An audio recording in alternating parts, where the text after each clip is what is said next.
Hey everybody, this is Teddy Lim. Welcome to day 26 of my 90-day video challenge, and welcome to Project Limitless. Today I want to teach you a very important lesson on consciousness and how to navigate your focus. There's 6 questions that I believe we should all stop asking ourselves, right? Questions are very powerful. They're the gateway to our subconscious mind through our third eye, so to speak. And in reality, this is not some woo-woo concept. The third eye, or the subconscious, is nothing more than the part of your brain or the part of your consciousness that stops focusing on what's around you right now and starts creating stories about your past and focuses on future events that haven't even happened yet. So, our mind is only capable of focusing on one thing at a time. And what happens when you ask these types of questions is that you replace your past or your future and you put that in the now. You follow me? You're making that stuff happen right now. You're creating that in the now, right this moment. Okay? So there's these 6 questions that I've realized it does nothing but only harm our self-confidence. Okay? And once you reconstructively ask more powerful questions, you're going to be a much more powerful person. Okay, so let's begin. The number one question that you need to stop asking yourself is, why don't they like me? Right? What's funny is when the first moment you ask that question, you automatically stop liking yourself. Because self-uncertainty is the worst thing that you can have lingering in your mind, right?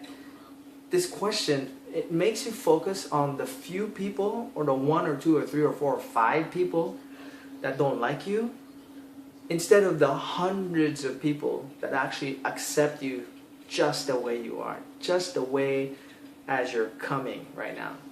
Come as you are, right? It's like Kurt Cobain said, come as you are. Flaws in everything, right? So y'all need to stop asking that question. Okay? Number 2 is, what will they think?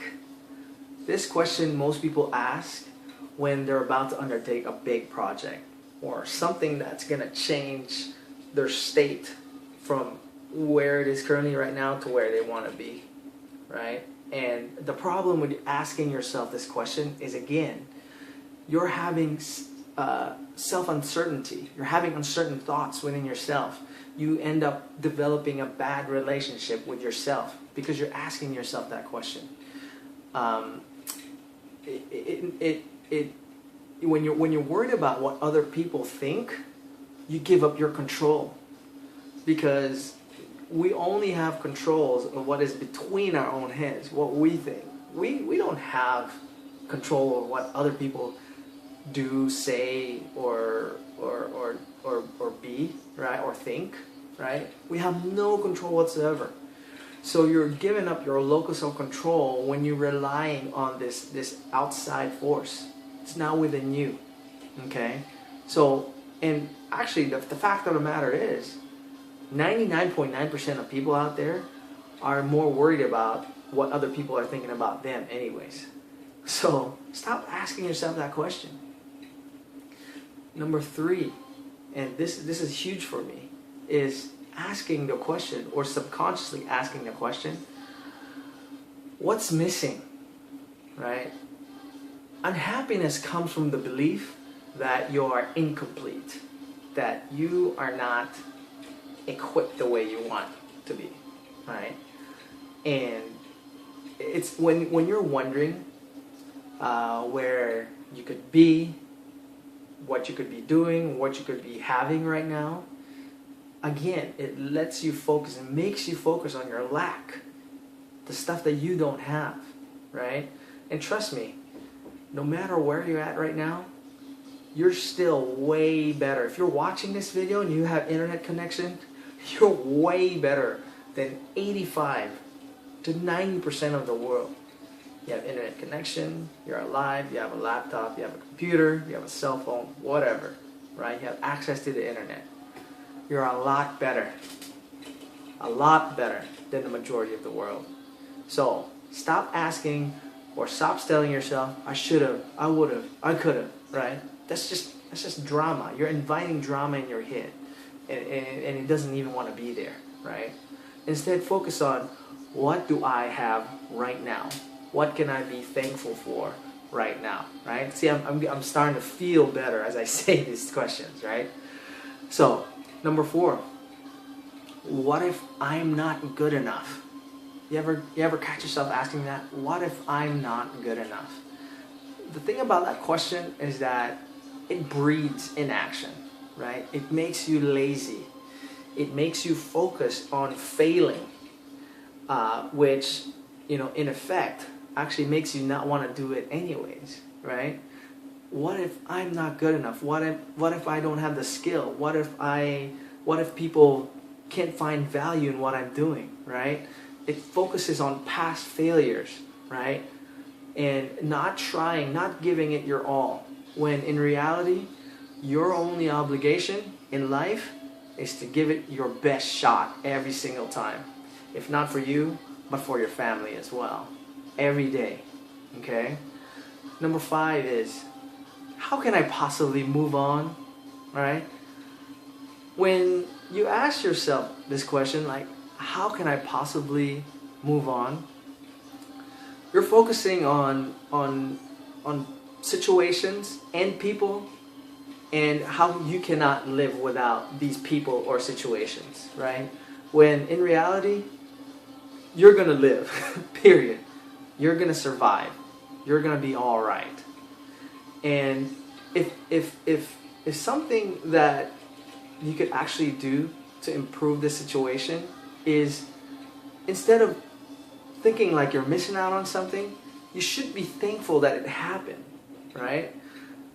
Whether it's, through a bad breakup, or a long-term relationship, or, you lost a house, you lost a car, whatever it is, stop asking yourself, how can I possibly move on with this situation? And instead, treat it as a lesson. You have to treat it as a lesson and figure out what it is that you learned from that event or person from leaving. And that way, when you focus on the lesson, you start to create more of that in the future, right? Instead of focusing on the hurt that it's giving you, it's weenie, right? It's wussy. So step into your strength and stop asking yourself that question. 6th and final question is, stop asking, why me, right? Believe it or not, you are in control. You are in control. And when you ask yourself, why me? You're reinforcing the belief that you are not in control, right? That something is, doing this to you. Something is punishing you, or you're being a bad person, right? The reason why this is happening to you. See, again, ask yourself, why me, right? It just implies right from the get-go that it's something's bad, right, is happening to you right now, right? And it's disempowering, right? I hope you're getting the lesson in this, because it's really infuriating me right now, because I used to do this stuff, right? And instead, you should be asking yourself, why not me? Right? Why not me? Because again, you're controlling your third eye, your subconscious mind, into focusing what it is that you have right now, and what it is that is going to move you forward, to where you really want to go, right? So, what questions would you add to that list, right? What negative questions do you catch yourself asking yourself, right? And remember, like I said earlier, that questions create the quality of your life, because you will step into the story that you create in your mind. You will step into the story that you create in your mind. And that is the most powerful concept that I could teach you guys in this video. So I want to continue this conversation. Follow me on facebook.com/global entrepreneur. Let's fight the forces of evil and let's release our inner badasses. Okay? Cheers, and we'll see you soon. Bye.